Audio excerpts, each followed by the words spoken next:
che bel quadro abbiamo qua alle spalle. Venite anche voi signorine, vi voglio vicine perché con la vostra presenza io posso già introdurre l'argomento che ci riguarda, perché quando parliamo di una Sardegna che canta la Sardegna guardiamo anche a un futuro e loro si stanno muovendo molto bene in questo viaggio, anche perché prima di loro c'è chi ha seminato, no, il raccolto.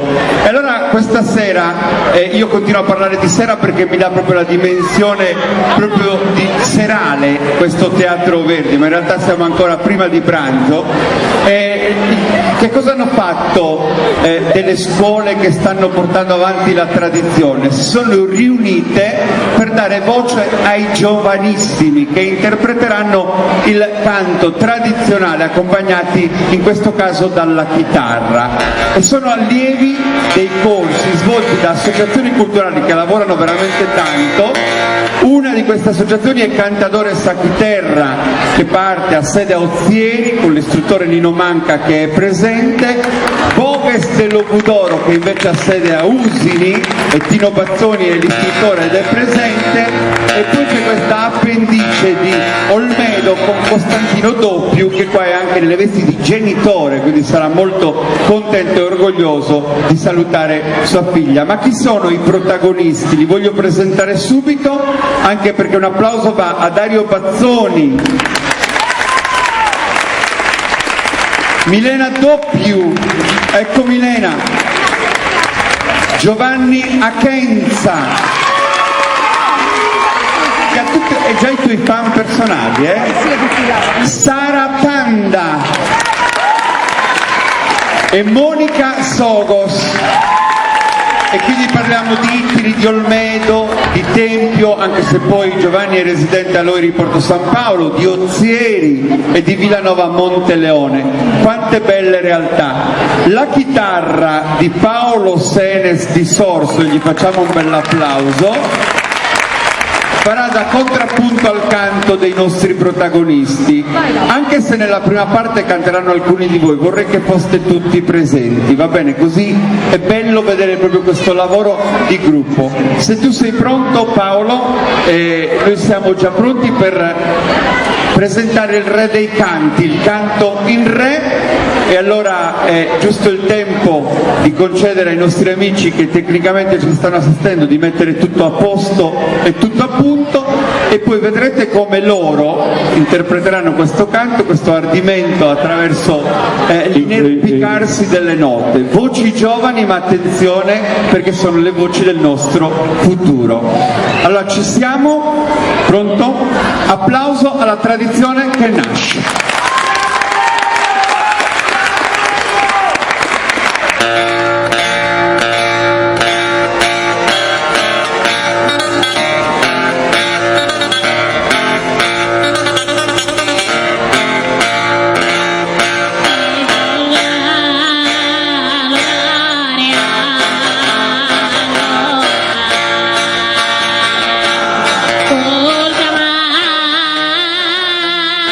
Oh,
applauso per i giovani, giovanissimi del canto tradizionale e per le associazioni che ovviamente accompagnano la loro crescita.